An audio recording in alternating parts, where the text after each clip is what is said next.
Hey there guys, welcome back to another video. It's me, Link Cable. This is, to be honest with you, my very first Pokemon theory. And in this theory, I want to tell you why I think that Cyrus is the creator of the Ultra Space.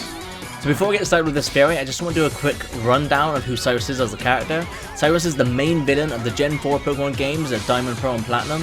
He was also the leader of Team Galactic during the main story, whose goal was not just limited to the Pokemon world, but is instead the recreation of the entire universe. So I guess you can say pretty high threat level, yeah. When we meet Cyrus in a Celestic Town before our battle with him in Platinum, we get his first indication that he's not happy with how the world is, as he introduces himself as, "My name is Cyrus. I want to put an end to pointless strife and hostility. I am seeking the power to create the ideal world." Ooh, cringy. He even says in Diamond and Pearl at the Spirit Pillar that he wants to be a deity one day, which basically means he wants to become God at one point, and I guess that makes sense as far as we're aware, a deity or a god is the only one who can control the cosmos, I guess.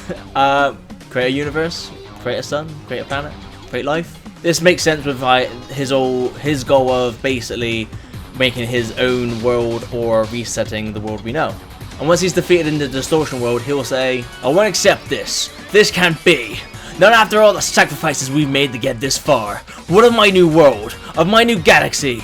Was this all a dream to be swept away by your reality?" Man, can't believe I quoted that. From this quote and his reaction towards us defeating him and stopping his plans, you can tell he's not happy and how much of a passion he has for wanting to create his own world, his own galaxy, and create his own universe. So, now he's angry. Cyrus also mentioned about how he wants to use the power of Pokemon himself, and he doesn't see himself using Pokemon, I guess, in the traditional way, how the rest of his Team Galactic members do. For example, after you defeat him in the Team Galactic HQ, he will quote, "Unlike other Team Galactic members, I don't use Pokemon as tools. Instead, I make the power of Pokemon my own." There's also some other dialogue he mentions that further solidifies this, I guess, in the sense of how much he does want to use just the power of Pokemon instead of using the Pokemon themselves. He even mentions he's replicated the red chains through the means of technology. These chains are made from the red gems on the Lake Guardians, which are able to pry open a portal to another dimension. It's interesting that he's made it possible to replicate the power of these legendary Pokemon, being able to manufacture the power of opening portals to different dimensions for himself. At the Spirit Pillar in Platinum, Cyrus will talk about the power of the box legendaries, saying that, "I've waited so long for this moment, Dialga and Palkia. Shaping this world is a double spiral of time and space. Yes, the very things that you have the ability to control. You will do my bidding. I will have your abilities as mine." He makes a point of having their abilities for his own instead of ending his speech at, "They will do his bidding," as they are the Pokemons of time and space respectively. Then at Spirit Pillar in Diamond and Pearl, when he's been defeated, he'll then say to us, "The power spoken of in mythology. I didn't just make it obey me. I made it my own." Maybe he has also found a way to replicate the powers of time and space, as well as the ability to open portals thanks to the red chains he has manufactured. I have to admit, Cyrus is a genius, or at the very least, his scientists like Sharon are, for being able to wield the power of legend. Maybe they're able to wield this power in a similar way to how Pokeballs contain Pokemon, as Pokeball technology turns our Pokemon into energy to be stored away in, and we're then able to deposit them into the computer, or even withdraw them for whenever we wish. Moving on to Cyrus's whereabouts after the main story depends on the version of game you're playing.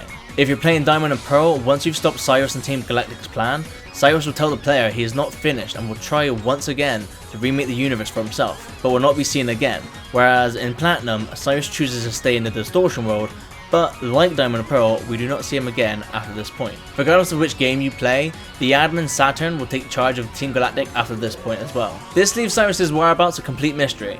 Well, almost. What if I did tell you that Cyrus did gain the powers of time and space? Hear me out. Cyrus only has 5 Pokemon in his final battle. The admins of Team Galactic that we battle all have a Bronzor, and some of them even evolve them later on to Bronzong. Also, quite a few of Team Galactic grunts also use a Bronzor as one of their Pokemon of choice. And because of these facts, it's got me thinking that, what if Cyrus's 6th Pokemon was a Bronzong? Bronzong are known for summoning rain by opening portals to another world. Cyrus could have had a Bronzong as his 6th Pokemon, which he chose not to use in battle, as it could just be his use for transportation through this manner, and a possible escape from the distortion world.